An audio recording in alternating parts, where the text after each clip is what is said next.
Hi there, I'm Lena Anani, and you're listening to She Wrote a Book, where I interview amazing women from all over the world who also happen to be published authors. I created this show to educate, entertain, and inspire you to be the voice you want to hear in the world. Now let's get started. You are listening to episode number 118 of She Wrote a Book, and today I'm interviewing Lorrie Kazan, author of the book Happiness Calls Your Name, channeled 1-minute meditations to rewire your brain. This loving book speaks straight to your soul. Charming 1-minute meditations penetrate your psychic blueprint and replace what blocks you with inspiration and energy that move you to the life you dream. Fun, easy, and fast. Lorrie Kazan was chosen as one of the top psychics in a worldwide audition for the Edgar Cayce Institute, the Association for Research and Enlightenment. She also holds a master's degree in writing. Again, her book is called Happiness Calls Your Name, channeled 1-minute meditations to rewire your brain. You can find the link to purchase her book in our show notes for this episode at SheWroteABook.com/118. So, Lorrie, it's such a pleasure to have you here as a guest today. My first question for you is this: what inspired you to write and publish your book? Well, I work as a psychic, as you know, and I talk to people all the time who feel that their lives are written in stone, and their life, their fate, their destiny is written in stone. And what I discovered in my own life was that was not true. And I started writing these prosperity meditations, which I send out weekly or monthly to anybody. It's free. If whoever's on my list, anybody can sign up. And I noticed that as I was writing those, my life got better. The more I practiced them, my life got better, and people using them, their lives got better. And while I didn't think this was going to be a lucrative course for me in terms of writing a book, my background is in writing, it allowed me to combine my skills of writing with my psychic skills of channeling or being able to hear something from a higher source and record it. So that kept urging me, the voice in my head kept urging me, put it together as a book. I noticed when I look at more than one of my prosperity meditations, something in my brain seemed to change as I would, thumb through a few of them, especially if I were having a bad day. And I was hearing that from different clients as well. So I thought it would be easy. I'll just take these and put them together, but I wanted it to be something really special. So it ended up taking a lot longer time, and it's not the same as my prosperity meditations that I send out weekly, but there's some similarities. And the main point of it was something in me was just being pressed or pushed to make a difference, to remind people that they can shift their fate, that it isn't just calling a psychic like me and saying, well, just tell me what's going to happen. It's also one of the best ways is to create your fate, to be able to shift, to be able to shift some things. For instance, as a reader, a psychic reader, if I see something coming down the line for you that I don't think is something you want, I'm going to look at, is there a possibility you could shift your thinking in some way or shift some actions? Shift your thinking and it starts to help you shift your actions. So that something that you're headed toward that maybe you don't want may not happen. The future's not written in stone. So that was sort of the motivation, and then the book just kept telling me it wanted to be written.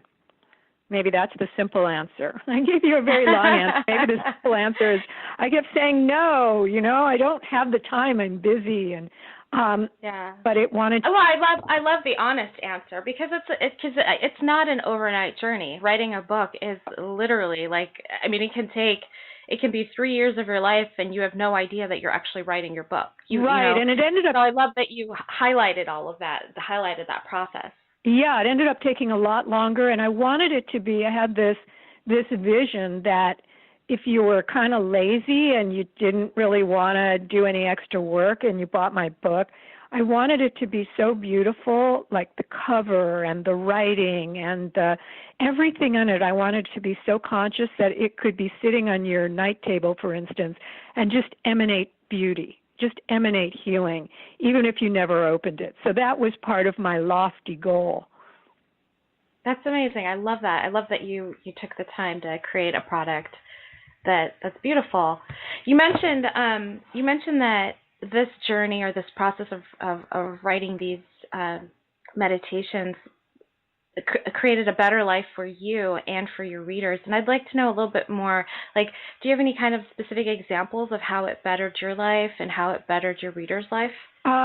Yeah, and just in my own life, I can think of there was a time in the 90s when I had injured my wrists. I couldn't work. It was just really, really hard, and I was on workers' comp, which is just it's a situation you don't want to be in.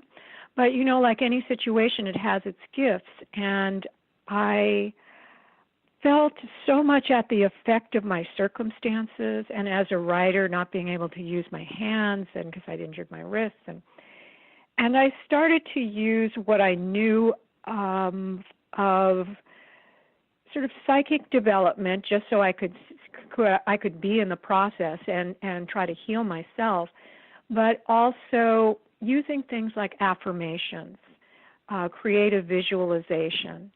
And I recently found something I wrote in 1992, and I wrote, I live at the ocean. I live at the beach. I can see the ocean from my window, and it's just like a page of this affirmation. I live at the beach. And I was just staying somewhere in the valley at that point and dealing with the disability, and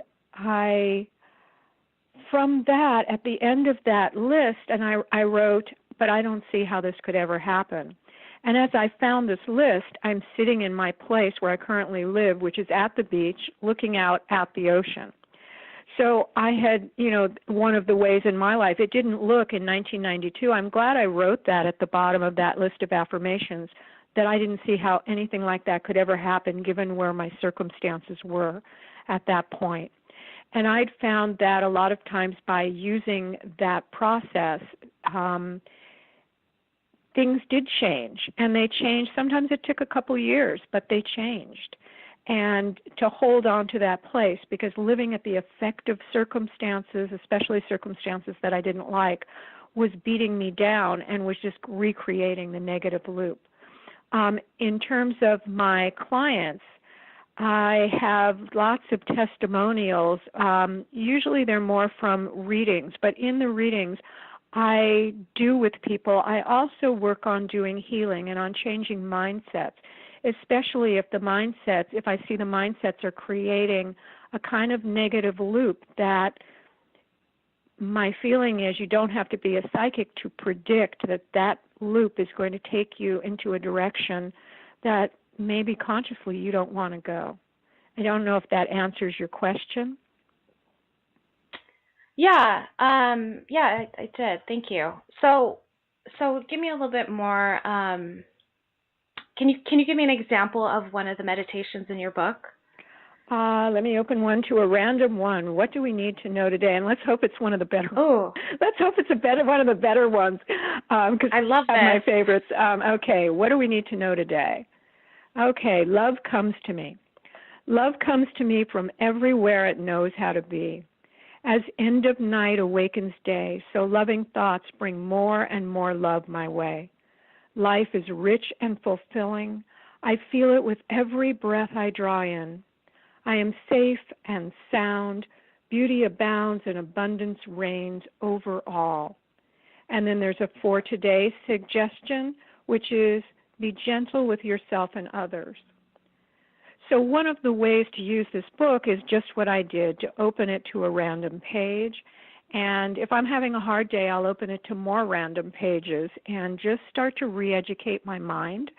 And if nothing else, take the for today section, which is generally one line of be gentle with yourself and others, and just ponder that and notice over today where I'm not being gentle with myself. Because we're usually, the compassion that does not include yourself isn't really full.